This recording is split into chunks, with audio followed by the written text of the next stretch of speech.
Okay, but if you don't work for it, I don't believe you deserve it. I've sung for America for 70 years, but today I won't sing anymore. I'll tell the truth. She was the voice of the farm.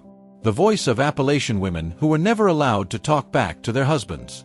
She was Loretta Lynn, the woman who turned pain into music, shame into Grammys, and a 15-year-old girl beaten in the kitchen into an American legend. But no one knew. Behind every love song was a wound that never healed.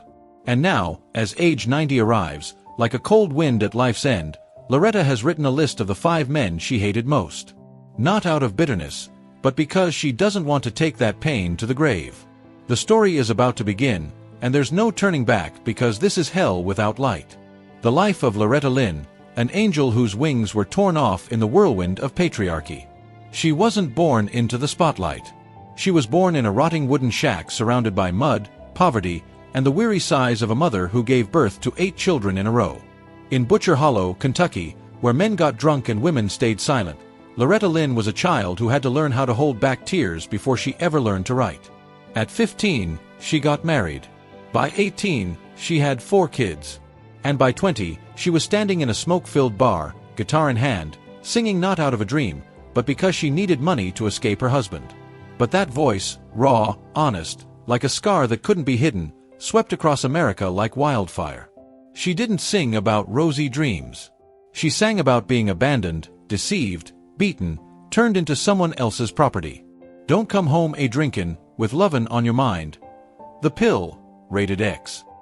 These weren't just song titles. They were wounds Loretta turned into bullets aimed straight at the face of the male-dominated entertainment industry. Hollywood called her too poor, too country. Nashville banned her from the airwaves, forced her singing about condoms. But Loretta just smiled, wore her floral dresses, painted her lips red, and kept singing with a fire that burned down every radio station she touched. She struck America in the chest with one truth: women aren't meant to be loved. Women are meant to survive. But survival wasn't easy. Loretta had her arm broken by her husband, was bullied by fellow performers, and was excluded from nominations by an industry that deemed her too old. Even though she was the very foundation of feminist country music, she forgave too much, stayed silent too long. And now she's naming the 5 men who caused her the most pain. Men who didn't just hurt Loretta, they crushed every value she bled to build. Brace yourself, because the truth behind those songs lies in the name she hated most. We begin with the husband who once called her an angel, then turned her into a prisoner of marriage. Dolittle Lynn, the man who beat me, then cried on TV because he loved me too much. I met him when I was just 13. Married him at 15. And the first time he slapped me was on our honeymoon. Loretta Lynn didn't say that with tears. She said it with fire. Fire from 70 years of bottled-up rage. Dolittle Lynn, the man the world knew as Loretta Lynn's husband, the man who took her to her first recording session, the man who raised 6 kids with her, was in truth the first prison of her life. He didn't teach me how to love. He taught me how to endure. Loretta was once shoved to the kitchen floor for cooking eggs the wrong way. Slapped in a grocery store for not calling him darling. Forced to kneel in the yard for talking too friendly with a neighbor. And when she became famous, things only got worse. He was jealous of the spotlight, jealous of the applause. Every time I had a successful show, he drank. And after the drinking came the punches. After the punches came the tears. After the tears came the apologies. And it went on for 48 years.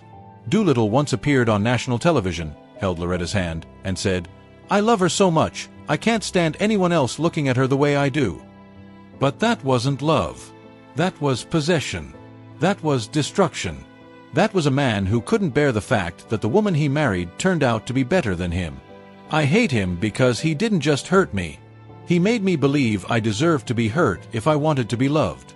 And the worst part, Loretta once wrote love songs for Dolittle, thinking it was how to save her marriage. But now at age 90, she admits, "I wish I'd never written a single song for him. I wish I'd just written divorce papers when I was 17. Think Loretta was free after Dolittle died? Think again. The second man didn't hit her face. He stabbed her heart with fake love. A duet partner.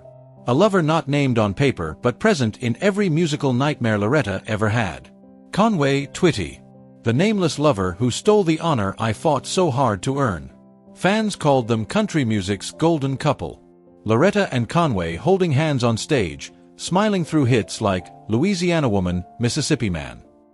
But what the audience never heard was Loretta crying backstage. I used to think Conway loved me. Turns out he only loved seeing his name next to mine on the charts. They were never married, but the press speculated. Fans assumed. And Loretta, she believed.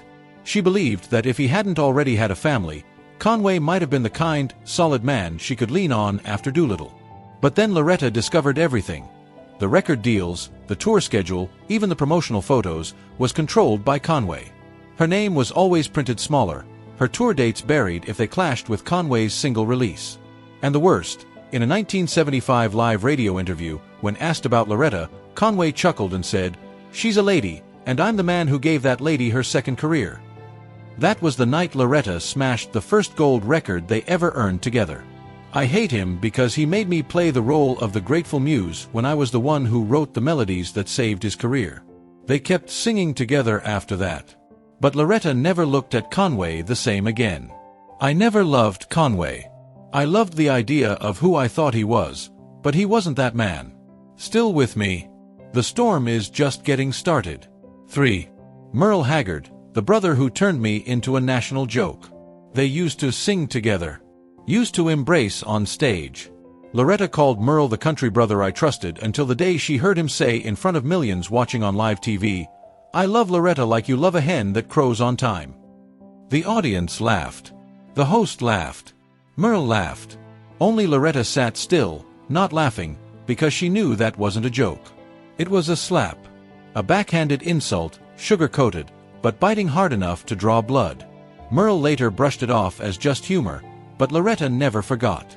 I hate him because he made me sit there in front of the cameras, in front of all of America, like an old woman with no worth. And people laughed thinking I didn't hear it. The next man was truly insane. A rebel artist known not just for his music, but for dragging Loretta Lynn's name through the mud with a song so filthy it was permanently banned from air. Man number 4 will make your skin crawl. 4. David Allan Coe.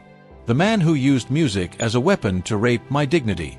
Loretta Lynn thought she had seen all the dirtiest tricks men in the entertainment industry could pull until she crossed paths with a so-called outlaw singer named David Allan Coe, a man who claimed to fight against the Nashville system, but in truth trampled women to sell his fake rebellion. In 1984, while Loretta was nominated for a Grammy for her song, Lying, Cheating, Woman Chasing, Honky Tonkin', Whiskey Drinkin' You, David suddenly released an unauthorized underground album featuring a track that mocked her voice filled with violent sexual innuendo. The song was titled Loretta's Love and Chain, never officially released, only distributed through black market cassettes in the South, but it spread like wildfire. In the song, Loretta is depicted as the woman who loves being chained in a horse stall, stripped, moaning, and begging for another beating. The imitation of her voice was chilling, as if Loretta herself were singing about being tortured and calling it love. Nashville media was outraged, but David laughed on the radio, serves her right for Yapin about feminism. That's what mouthy old ladies get. Loretta was paralyzed with shock, not because of the song, but because of the timing. It was the night before the biggest awards ceremony of her life. The entire crew went silent. No one spoke of it. No one defended her. Loretta stood on stage to receive her award, but all she could hear in her head was that disgusting melody. I sang from my heart. He sang and slapped my name on it. She wanted to sue, but her lawyer said, "No one will back you. No one wants to get involved with David." So, she stayed silent. But she never forgot. I hate him because he didn't just write a song about me. He wrote it to destroy me with words, with music, with filth he called art. But I didn't die. I lived, and today I say his name. And now one man remains. He didn't write a song. He didn't use violence. He was the man Loretta once believed would stand up for her, but instead chose silence, turned away, and left her alone to face the mob. The fifth man was the bitterest heartbreak of her life. Can you guess who it is? Let's go on because this is the deepest cut. 5. Johnny Cash. The brother who chose silence when I needed one word on my side. Loretta Lynn once called Johnny Cash the only man in the industry who made me believe in goodness. They were both icons. Both battled addiction, fought censorship, got banned from the air, then rose from the ashes of a conservative showbiz world. Loretta once sat front row, clapping her hands raw as Johnny was inducted into the Country Music Hall of Fame. "I used to think if I ever fell, Johnny would say something to help me stand back up." But in 1999, when Loretta was quietly blacklisted from award shows for being too old and too outspoken on women's rights, no one defended her. No peers, no press, and most painfully, not Johnny. During a televised interview, when asked, "What do you think of Loretta Lynn now being called too old to represent country?" Johnny simply gave a sad smile and said, "I think everyone has a time when they need to step back." One sentence, one smile, and Loretta was crushed. "I didn't need Johnny to defend me. I just needed him not to throw fuel on the fire while they were burning me down with prejudice." She didn't text, didn't call.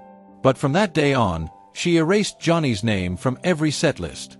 Never mentioned him, never spoke of him, never sang another duet. "I don't hate Johnny for staying silent. I hate him because he was the last person I believed would stay silent." Loretta Lynn loved, trusted, and forgave far too much. And today, at age 90, she doesn't need to hold back for the sake of politeness. "I was beaten, betrayed, mocked, dismissed. But I'm still standing. And if the truth makes someone uncomfortable, good. Because I never sang to be liked. I sang to survive." Who do you think out of those 5 men deserved Loretta Lynn's hatred the most? Or is there someone else she's still not ready to name? Don't forget to subscribe, because up next, we'll uncover the woman who disappointed Loretta Lynn the most and why they never spoke again for 30 years. Heat. Heat.